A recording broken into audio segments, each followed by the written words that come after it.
Hey, Dr. Pound here with Heal Better Fast, and today we're going to talk about the almighty slipped disc. What does that mean? What's really happening? And what can you do about it? Find out in today's video. Alright, so I want to read an excerpt of a familiar situation about a slipped disc, what really happened, and some questions that come up that I see in my practice. Alright, so here's the typical scenario. I was digging a hole in my garden and I hit a rock with a shovel. After clearing the dirt from around the rock, I bent over and reached into the hole.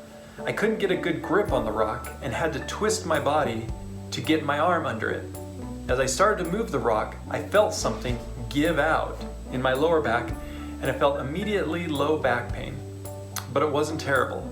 So like a fool, I gave it another try, but this time the pain in my back was really sharp when I twisted to reach under it. Then it felt like a knife stabbing me when I tried to stand up. Since then, I can't stand up straight and the pain is shooting down my left leg. Sadly, this story is not uncommon in my practice. It's a very common story or scenario that brings people into my practice. The intervertebral disc is a shock absorber located between each vertebrae all the way from the neck down to the tailbone. So in between each one of these little vertebrae are a disc. Now when healthy, your discs truly do act as shock absorbers. Now, there's two parts to the disc. The inner layer, or the inner part, called the nucleus pulposus, which is a liquid-like center, and the tough, laminated, rubber-like outer layer, which is called the annulus. And that holds the nucleus pulposus in the center of the disc. The annulus has concentric rings, which look similar to the rings of an oak tree when you cut a tree down.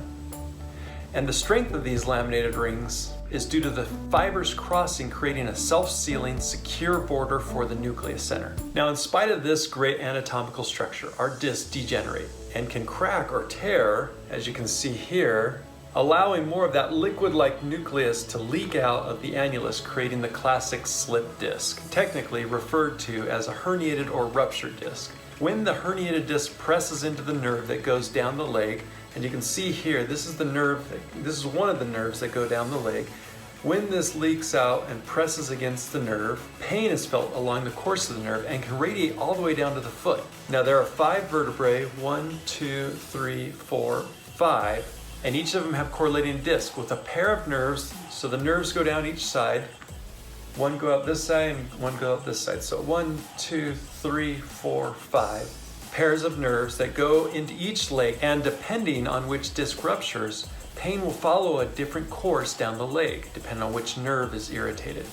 Now this is why your chiropractor may ask you if you feel the pain more on the back or the front of the leg. When the disc tears, prior to both disc herniation and leg pain, low back pain can occur because the nerves that are normally located on the outer third of the disc grow into the central portion of the disc, causing it to generate more pain. So for now, the question is, what can I do for it? Well, when you visit your doctor at Chiropractic, he or she may ask you about how you injured your back. Often, the cause of herniated disc can be the accumulation of multiple events over time. Now, the pain can certainly happen after a specific major event, like our example of lifting a rock out of a hole, but that's usually the straw that breaks the camel's back and not the sole cause.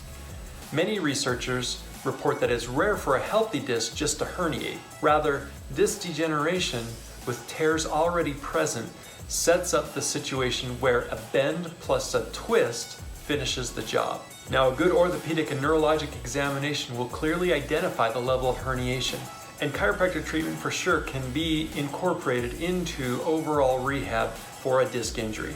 Now, for those people who come into our practice, typically we may incorporate some spinal manipulation or mobilization, extension type exercises, traction techniques, or even physical therapy modalities, including electric stimulation, low light laser therapy, and ice therapy. Now, of course, core and trunk strengthening and posture management type exercises are also commonly applied, and proper bending, lifting, pulling, pushing techniques for sure should be taught. But if you're trying to get rid of the pain as quickly as possible, it's really important that you seek professional care to get a proper examination and diagnosis so you know what you're dealing with. because the quickest way to get better fast, to get a good understanding of what really caused the issue. So do you have pain that you feel like is a result of a slipped disc? Make sure to seek healthcare advice so that you can get the proper care and heal as quickly as possible. A couple of red flags are foot drop, your foot drags behind you, loss of bowel or bladder habit. If you've got either of those, you need to go to the emergency room as quick as possible. You may have a disc issue that could result in permanent issues down the road. But a slipped disc is certainly not a death sentence, and it does not necessarily mean you need to go straight to surgery. Most good orthopedic surgeons that I've talked to strongly recommend exhausting all conservative care in the absence of red flags to get rid of pain and manage the problem as quickly as possible. This sets your body up for the best chance at healing. It's so important that you don't try to diagnose this on your own. I can't stress this enough. This video is not how to diagnose. It's so important that you seek healthcare advice. But hopefully this video does give you some information on what may be causing your pain so that you don't delay seeking healthcare advice. Now remember, pain does not always correlate with the type of problem you're dealing with. In other words, you may have really high pain and the problem may not be that bad. Conversely, you may have not a lot of pain and the problem may be very bad. And that's why it's so important to get a proper diagnosis, go through orthopedic neurologic examination to figure out what's going on and have a properly trained professional give you that information. If you found this information helpful, don't forget to subscribe. My name's Dr. Pound, helping you heal better fast.